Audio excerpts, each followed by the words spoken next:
ଚାଲନ୍ତୁ ଦେଖିବା ପାହାଡ଼ିଆ ଛତୁ। ଇଏ ହେଉଛି ରୁକୁଟା ଛତୁ, ମୋର ପାଟିରେ ପଶେ ତ ସରି। ଇଏ ହେଉଛି ବାଲି ଛତୁ ରେଟ୍ କେତେ ଜାଣିଛ ନା? ମାନେ 1000 ଟଙ୍କା। ମାନେ ସେ ରୁକୁଟା ଛତୁରୁ ଅଧିକ ଦାମ୍। ସରି ମୁଁ ମାନେ କହିପାରୁନି ମାନେ ଏତେ ଭଲସେ। ତାପରେ ଏଠି ଆମେ ସେଠି କିଣିଲୁନି, ଆମେ ଏଠି କାଳୀପଡ଼ିଆ ପାଖକୁ ପଳେଇ ଆସିଛୁ। କେତେ ମାଉସୀ ମାନେ କେତେ ଛିଡ଼ା ଫିଟା ପିନ୍ଧିକି ମାନେ ପେଟ ପୋଷଣ ପାଇଁ ସେମାନେ ମାନେ ଯୋଉ ଇଏରେ ଧରିକି ଆସିଛନ୍ତି ଟୁକୁଲିରେ, ଦେଖିପାରୁଥିବେ ନଜାରା ଏମିତି କିଛି ଥିଲା। ମାନେ ଶାଉଳ ପତ୍ରରେ ତାକୁ କେତେ ସୁନ୍ଦରିଆ ସୁନ୍ଦରିଆ କରିଛନ୍ତି। ମାନେ କେତେ ସୁନ୍ଦର ଛତୁ ଗୁଡ଼ାକୁ ଦେଖିଲେ ମତେ ଲୋଭ ଲାଗୁଛି।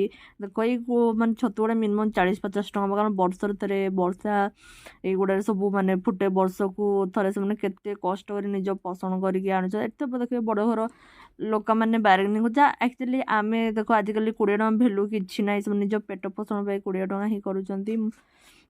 ତାର ଗୋଟେ ମୁଁ ମେସେଜ ଦେବା ପାଇଁ ଚାହିଁବି କି କ'ଣ ତାଙ୍କର ମାନେ ଆମର କୌଣସି ଅଧିକାର ନାହିଁ କାହା ପେଟକୁ ଦାନା ମାରିବା। ମୁଁ କେବେ ଚାହେଁନି ଯାହାର ମୋତେ କାହା ସହିତ ବାର୍ଗେନିଂ କରିତେ ମୋତେ ପସନ୍ଦ ନୁହଁ। ସେମାନେ କେତେ ଜଙ୍ଗଲରେ ଦେଖିଥିବ କେତେ ସାପ ସୁପି, ଆମର ଯେମିତି ନର୍ମାଲ ଜାଗାରେ ସାପ ମାନେ କେତେ କଣ୍ଟା କେତେ ଝଟା, ମାନେ ସେମାନେ କଷ୍ଟ କରିକି ମାନେ ନେଇକି ଆସିଛନ୍ତି। ମାଉସୀ ମାନଙ୍କୁ ପଚାରିଲେ କେତେ ସାପ କ'ଣ କ'ଣ କରିବା ମା, ପେଟ ପାଇଁ ତ ସବୁ କିଛି କରିବା ପାଇଁ ପଡ଼ିବ କହିଲେ ଦେଖିପାରୁଥିବେ। ସେ ଆମେ କୌଣସି ବାର୍ଗେନିଂ କରିବା ଉଚିତ ନୁହଁ। ତାଙ୍କୁ ଯଦି ଉଚିତ ମୂଲ୍ୟରେ ଦେବା ଉଚିତ। ଭିଡ଼ିଓ ଭଲ ଲାଗିଲେ ଲାଇକ୍ ସବସ୍କ୍ରାଇବ୍ କରିଦେବେ। ରହୁଛି।